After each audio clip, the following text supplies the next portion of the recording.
Assalamualaikum warahmatullahi wabarakatuh.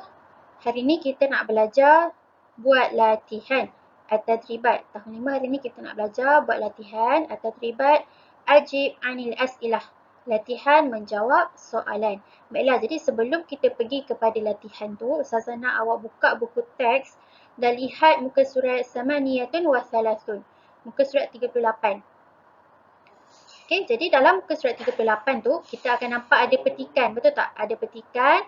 Yang mana petikan ni kita dah bincang dah sebelum ni. Ustazah minta awak cari kenal pasti ayat tu jumlah ismiyah dan kenal pasti mana dalam ayat tersebut perkataan mubtada.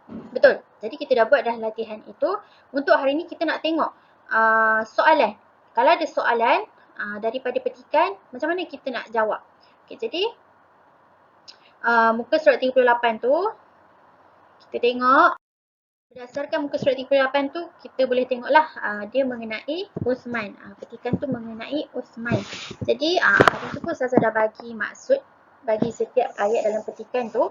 Uthman talibun najib, apa maksudnya kan? Boleh tengok balik video yang sebelum ni. Boleh rujuk balik apa maksud dia. Dan hari ni kita tengok contoh soalan yang ditanya pada muka surat 39. Muka surat sebelah dia tu, muka surat 39. Jom kita tengok sama-sama. Ajib anil as'ilah al-atiyah fi kurrasatik. Dia suruh awak buat latihan jawab soalan ni di dalam buku tulis. Jadi yang pertama sekali, okay, soalan pertama, man huwa Uthman? Man huwa Uthman? Okay, dah tahu dah apa maksud man? Siapa? Jadi kena jawab lah. Uthman huwa. Cari jawapannya dekat mana? Di dalam petikan pada muka surat 38. Uthman tu siapa? Okay, jadi cari jawapan dalam petikan yang diberikan. Faham?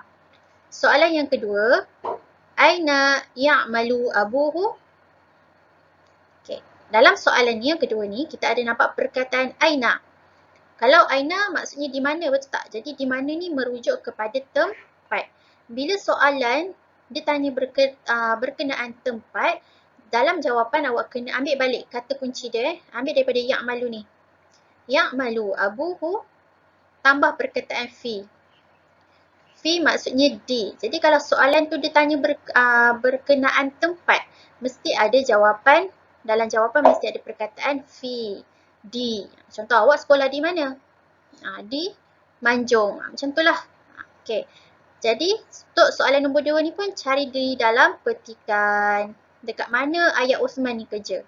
Cari dalam petikan. Soalan nombor 3.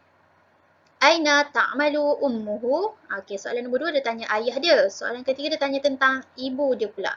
Aina, sama juga tadi macam Ustazah cakap, kalau ada soalan tu dia tanya tentang aina, bukan aina nama orang aina tempat, dia tanya di mana.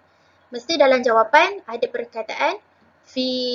Ambil balik daripada sini. Ta'malu ummuhu fi. Cari jawapan. Untuk soalan 4, aina yata'allamu akhuhu? Aina yata'allamu akhuhu? Jawapan pun sama, ambil daripada yang ni. Yata'allamu akhuhu, tulis balik dekat jawapan tu. Yata'allamu akhuhu fi. Cari jawapan di dalam petikan. Soalan nombor 5. Madza ta'malu ukhtuhu? Madza ta'malu ukhtuhu? Jawapan, ambil balik daripada sini. Ta'malu ukhtuhu. Okey, tuliskan jawapan. Cari di dalam petikan pada muka surat 38 tu. Faham? Soalan yang ke-6. Fi ayyi madrasatin yata'allamu Uthman? Di manakah sekolah yang Uthman belajar? Sekolah apa? Yata'allamu, ambil balik daripada sini. Yata'allamu Uthman fi. Kenapa ambil fi? Sebab dekat ni kat soalan dia dah tanya dah. Fi ayyi? Sekolah mana? Jadi awak kena jawab balik, ya ta'allamu Uthman fi. Cari jawapan di dalam petikan. Soal akhir, soalan yang terakhir. Limaza yuqaddimu lahu al-mudir hadiyatan taqdiriyah? Okay. Dalam soalan yang akhir ni, awak akan nampak ada adawatul istifham dia, kata tanya. Dia tanya limaza. Limaza maksudnya mengapa. Kalau orang tanya kita mengapa, mesti kita cakap sebab, kerana, kita jawab dengan perkataan tu kan. Okay, jadi sama juga dalam bahasa Arab. Ambil daripada sini. Yuqaddimu lahu al-mudir hadiyatan taqdiriyatan li'anna Kerana. Sebab apa? Sebab apa pengetua bagi hadiah penghargaan dekat Usman tu? Lianna, salin balik dia punya kata kunci ni dan jawab lianna kerana dan pilih jawapan. Cari jawapan di dalam petikan. Jadi untuk hari ini itu sahaja macam mana kita nak buat latihan macam mana nak jawab soalan berdasarkan petikan. Kena pandailah cari kata kunci. Contoh kalau soalan ni, limadha yuqaddimu lahu al-mudir, awak cari dalam petikan kata kunci dalam ni. Contoh perkataan ni, yuqaddimu. Mesti ada dalam petikan.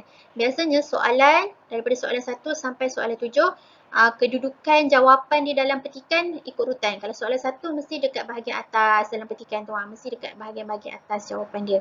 Soalan 2 cari kat bawah-bawah sikit. Soalan ketiga cari bawah-bawah sikit. Soalan akhir mesti dekat bawah-bawah sekali. Dia akan ikut urutan. Faham? Dia tak akan tanya soalan 1 jawapan tiba-tiba dekat dalam petikan kat bawah. Tak, dia tak akan buat macam tu. Dia akan ikut urutan. Jadi senang sahaja cari kata kunci dalam soalan dan tengok dalam petikan. Dapat jumpa terus tulis jawapan. Baiklah, itu saja untuk hari ini. Saya mengharapkan awak semua boleh buat latihan ni dengan sebaik mungkin. Jawab betul-betul, tulis kemas-kemas dalam buku tulis dan kemudian hantar di WhatsApp.